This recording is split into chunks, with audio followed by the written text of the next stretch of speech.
আইন শৃঙ্খলার উন্নতি নিয়ে ডিজির বক্তব্যে বিস্ময় প্রকাশ করলেন বিরোধী দলনেতা জিতেন চৌধুরী। শুক্রবার সাংবাদিক সম্মেলন করে তিনি জানান, রাজ্য পুলিশের মহানির্দেশককে দিয়ে ভুল তথ্য বলানো হয়েছে। রাজ্য পুলিশের মহানির্দেশকের সাংবাদিক সম্মেলনের বক্তব্য নিয়ে প্রশ্ন তুললেন বিরোধী দলনেতা জিতেন চৌধুরী। শুক্রবার সিপিআইএম রাজ্য দপ্তরে আহত সাংবাদিক সম্মেলনে তিনি বিস্ময় প্রকাশ করে জানান, রাজ্যের ডিজিপি অত্যন্ত সৎ লোক। তিনি সাংবাদিক সম্মেলন করে জানিয়েছেন, রাজ্যের আইন শৃঙ্খলা উন্নতি হয়েছে। গত 20 বছরের মধ্যে সর্বাধিক কম অপরাধ সংঘটিত হয়েছে 2025 সালে। ডিজি সাহেবের এই বক্তব্য মানা যায় না বলে জানান বিরোধী দলনেতা। সাংবাদিক সম্মেলনে তিনি বলেন, আমরা একটি সর্বভারতীয় দল। আমরা যখন কোনো স্থানে জমায়েত, সমাবেশ বা রাজনৈতিক কর্মসূচি গ্রহণ করতে যাই, তখন পুলিশ আমাদের বলে অনুমতি দেওয়া যাবে না, পরিস্থিতি ভালো নয়। অথচ ডিজিপি বলছেন আইন শৃঙ্খলার উন্নয়ন নিয়ে। বিরোধী দলনেতা বলেন, মুখ্যমন্ত্রীকে শরিক দল এডিসি এলাকায় ঢুকতে পারবেন না বলে জানায়, আর এর বিরুদ্ধে মুখ্যমন্ত্রীকে মঞ্চে দাঁড়িয়ে হুঁশিয়ারি দিতে হচ্ছে।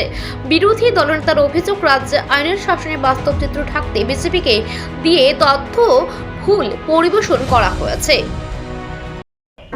সমস্ত হরণ করে নেওয়া তাদের অর্জিত অধিকার। আরেক দিক থেকে তাদের যে আরএসএস এর দৃষ্টিভঙ্গি, যে দৃষ্টিভঙ্গিতে এদেশে যারা সাম্যের কথা, ধর্মনিরপেক্ষতার কথা বলেছে, তাদের নাম মুছে দেওয়া।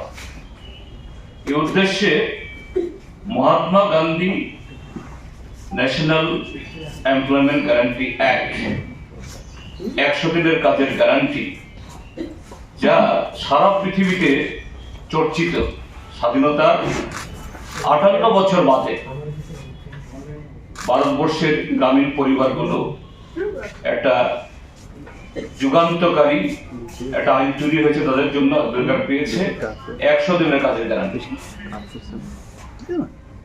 যেটা এত জনপ্রিয় হয়েছে সারা দেশে। দাবি এটাকে 200 দিনে উন্নীত করা এবং ন্যূনতম মজুরি যেন 600 টাকা করা হয়।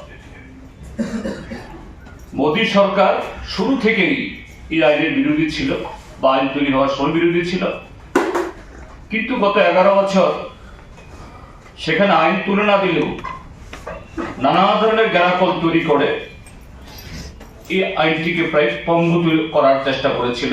আর ত্রিপুরাজ্যের মধ্যে তো এটা তাদের দেবতুল্য, এই তাদের যেসব কর্মী কার্যকর্তা, এদের উদরপূর্তির একটা ব্যবস্থা তৈরি হয়েছিল, যা যে এই রাজ্যকে গ্রামীণ অর্থনীতি পিছিয়ে দিয়েছে।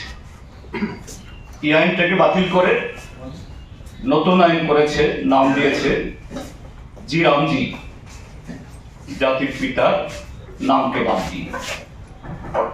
এদিকে শুক্রবার সাংবাদিক সম্মেলনেও মুখ্যমন্ত্রীকে নিয়ে মন্তব্য করেন বিরোধী দলনেতা। তিনি বলেন, মুখ্যমন্ত্রী বলেছেন তিনি নাকি গোয়েবেল সাহেবের মতো তথ্য দিচ্ছেন। বিরোধী দলনেতা বলেন, তিনি কোনো তথ্য দেননি। তিনি বলেছেন, মুখ্যমন্ত্রী যাদের তৈরি প্রতিবেদন পড়ছেন সেগুলি আগে ভালো করে দেখে নেওয়া উচিত, কারণ তিনি সাংবিধানিক পদে রয়েছেন। আপনি যদি অসত্য বলেন তবে মুখ্যমন্ত্রীর আসনের গরিমা নষ্ট হয়। Bureau report, Asian Times.